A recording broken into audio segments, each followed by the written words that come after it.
messieurs, un homme de la région de l'Outaouais a été arrêté en octobre dernier pour un cas plutôt particulier de pornographie juvénile. Le suspect a appris de la dure manière que la pornographie juvénile est illégale, et ce même en dessin. On fait le point avec tout ça, avec cette nouvelle assez spéciale avec Alex Pilote. Bonjour Alex. Bonjour Daniel. Bon, qu'est-ce qu'il y avait de si particulier dans ce cas-là de pornographie juvénile?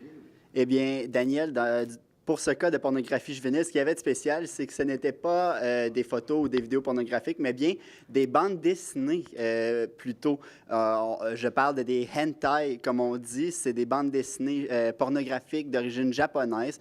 Les policiers auraient retrouvé non moins de 92 bandes dessinées sur la tablette électronique du suspect, qui est un jeune homme de 21 ans.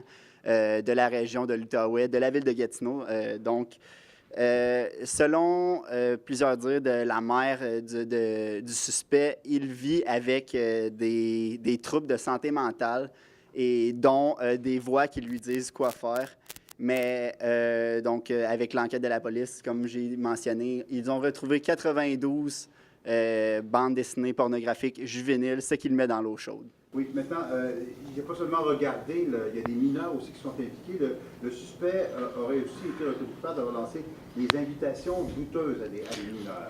Oui, suite à l'enquête, on aurait retrouvé par Facebook que le suspect aurait parlé avec 7 adolescents entre 12 et 14 ans.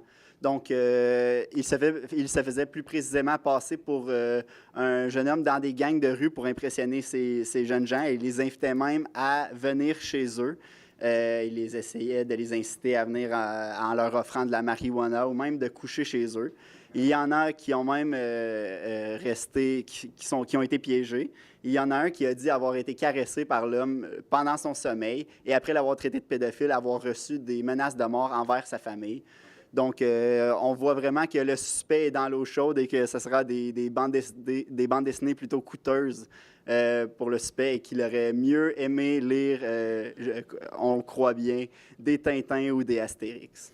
Merci beaucoup, Alex, Merci. pour ces précisions.